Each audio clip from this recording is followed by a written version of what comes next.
The idea, traditionally, that the Chinese believe there's only one civilization that would be theirs. It's based on Confucianism. That would be a world order unto itself. And that worked for them for a couple thousand years. And there are certain pillars of legitimacy that have endured, or probably originating this, but enduring one. And one is ethical rule. Well, that's gone for the Communist Party. Let's try the next one. Economic prosperity. Whoops, going fast. That leaves the communists today with territorial expansion. Well, that's ongoing, with territory incursions into India, South China Sea island building, and then all these gathering threats to Taiwan. And in part, what's going on is the Communist Party wants everyone to, he wants to play the nationalism card the same way Putin is. If you haven't gotten anything else for you, play jingoistic nationalism, because we human beings seem to be particularly attentive to that one. And so that if you focus on that, maybe the Chinese people won't look at the ethical lapses of the Communist Party or the fact that their paychecks aren't going anywhere anymore. So good old Xi, he doesn't have a marketable ideology anymore. And what's really scary is Confucianism had just been this enduring feature of China. Dynasties came and went, but Confucianism stayed until China was unable to fend off Japan in the first Sino-Japanese War that I told you about, and the Europeans in the Opium Wars, when all of a sudden Confucianism just seems totally inadequate. And so when enough Chinese cease believing in Confucianism, that's when you get the 1911 revolution, and it just vanishes as a organizing principle for running your government. And this is the total nightmare. One of the frightening things for the Communist Party is when people cease believing in communism. So when China's nightmare scenario is these horrible periods of chaos, they're afraid of, if the communists go, that China's going to devolve into these civil wars, these periods of Lan. And a second one is that maybe Russia, or the Soviet Union, when it shattered, that may well be their fate, that maybe these communist regimes can't last forever. So Russia's nightmare scenario is other people invading Russia. China's nightmare scenario is the collapse of China. It's two different ways, two different things to worry about. And the Chinese face a conundrum. If you no longer believe the economic theories on which communism is based, well, how do you justify one-party rule? And the Communist Party has tried to soldier on without solving that problem.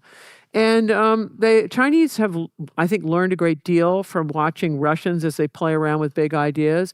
And I think they learned a great deal from Mikhail Gorbachev when he tries to fix communism, but he winds up killing the patient. And the Chinese, I think, their takeaways from what Gorbachev did is, don't hesitate to deploy the tanks. If you got unrest in the streets, you just send tanks. Tanks against civilians, it's a really quick fix. And you want to focus on economic reforms to the extent you can, certainly not political reforms, and you really want to sinify your minorities. Why? In the Soviet Union, the Russians had this fiction that all these occupied minority people wanted to be there and had equal rights. And so they would sponsor all the nice folk dances and the language classes, and they'd have a bunch of token minorities in traditional dress and various political institutions, but basically they had no power. But it meant when the Soviet Union shattered, there were plausible divisions already set up on an ethnic basis, and that is how you get places like Uzbekistan, Tajikistan, et cetera. China's like, no way. So this helps explain the genocide of the Uyghurs that's ongoing now. I think this is their rationale for doing it. And then what you want to do, and you can see Xi Jinping doing it, is you want to prioritize maintaining the monopoly of the Chinese Communist Party over economic efficiency when those two things run at cross purposes. And that, I think, helps explain some of Xi Jinping's growth-depressing choices that he's making.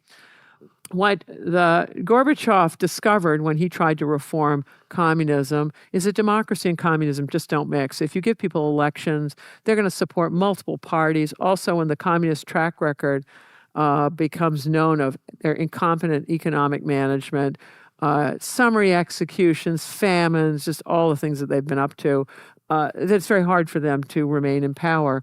Also, as Gorbachev discovered, democracy and empire don't mix. When you give different minorities a choice of whether, or occupy places, a choice to leave or stay, they bolt.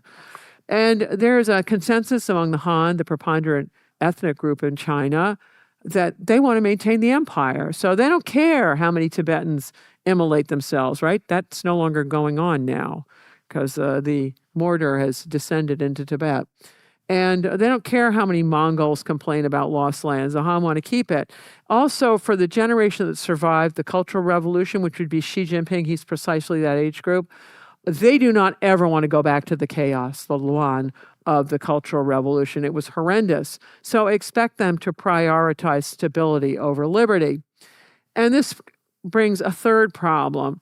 If democracy and communism don't mix, and democracy and empire don't mix, okay, in an internet, cell phone age, and people are much more interconnected, how does a government maintain legitimacy to rule? Because elections are an incredibly powerful way to give authority to a government.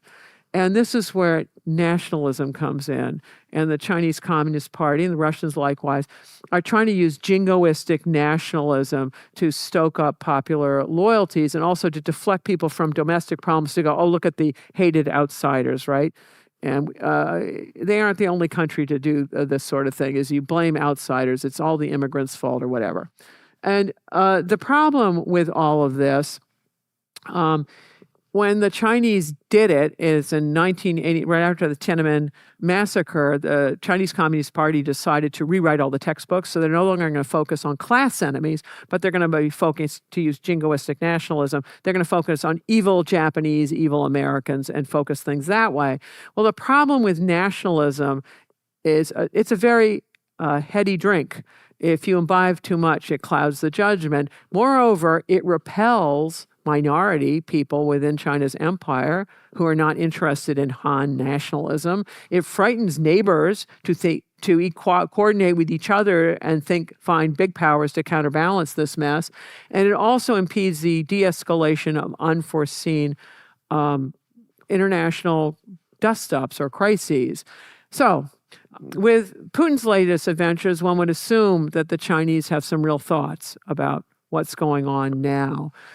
And in Putin's case, he has thrown away the Soviet addendum to the rules for continental empire. What was that one? No hot wars. If you think about Soviet rulers, they were all veterans of World War II through Leonid Brezhnev.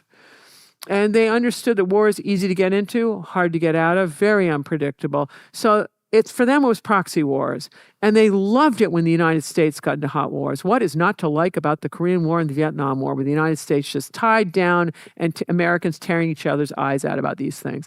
Great, great, great. Russians stayed out of it until after Brezhnev's stroke, which that's when they make the big boo-boo in Afghanistan. And they go into Afghanistan. And then all of a sudden, we have loads of fun giving Stinger missiles to the other sides, inflicting costs on the Russians. And the person who wanted to get into Afghanistan is Yuri Andropov, who was not a veteran.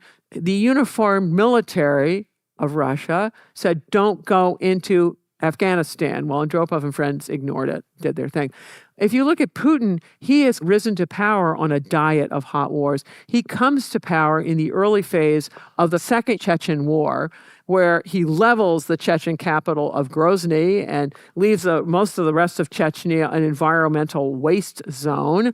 But he sorts that one out. And then he gets quite popular for his war with Georgia in 2008, where he detaches South Ossetia and Abkhazia from Georgia. Now he wants to build a naval base in Abkhazia because he's having trouble with his base on Crimea. And then when he eliminates term limits for himself in 2012, which isn't very popular in Russia, he solves that by going into Ukraine in 2014 and walks off with about 7% of Ukrainian territory at very little cost. And Russians think that's great.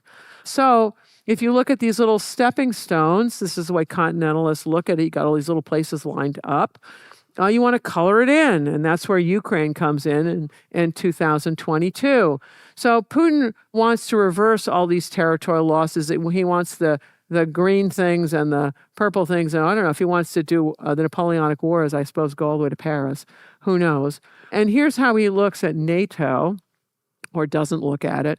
NATO, you can look at when people join. There are two great big periods of accession to NATO. One is in the early Cold War, when all the smaller countries of Europe, which is everybody, right? We're all smaller than Russia. But the Europeans joined to protect themselves from Soviet imperialism. And then at the end of the Cold War, when these Soviet satellites can finally slip the leash, I've given you all the reasons why, they stampede into NATO. It is not NATO tricking them to join. They're stampeding in for excellent reasons. They've been proven right. And then with Putin, when he works his magic the second time around in Ukraine in 2022, this is when the Finns and the Swedes decide neutrality's not going to cut it. We got to join NATO. But when Putin looks at this, he goes, oh, they're coming at us in arcs. Well, this is ludicrous. Russia has posed an existential threat to these places forever. No one today wants to invade Russia. Who'd want it? It's full of Russians. We want them to stay home, right? There's no one there who wants Russia. So the Russians like to gaslight everybody else like you're the problem. And it's been very effective.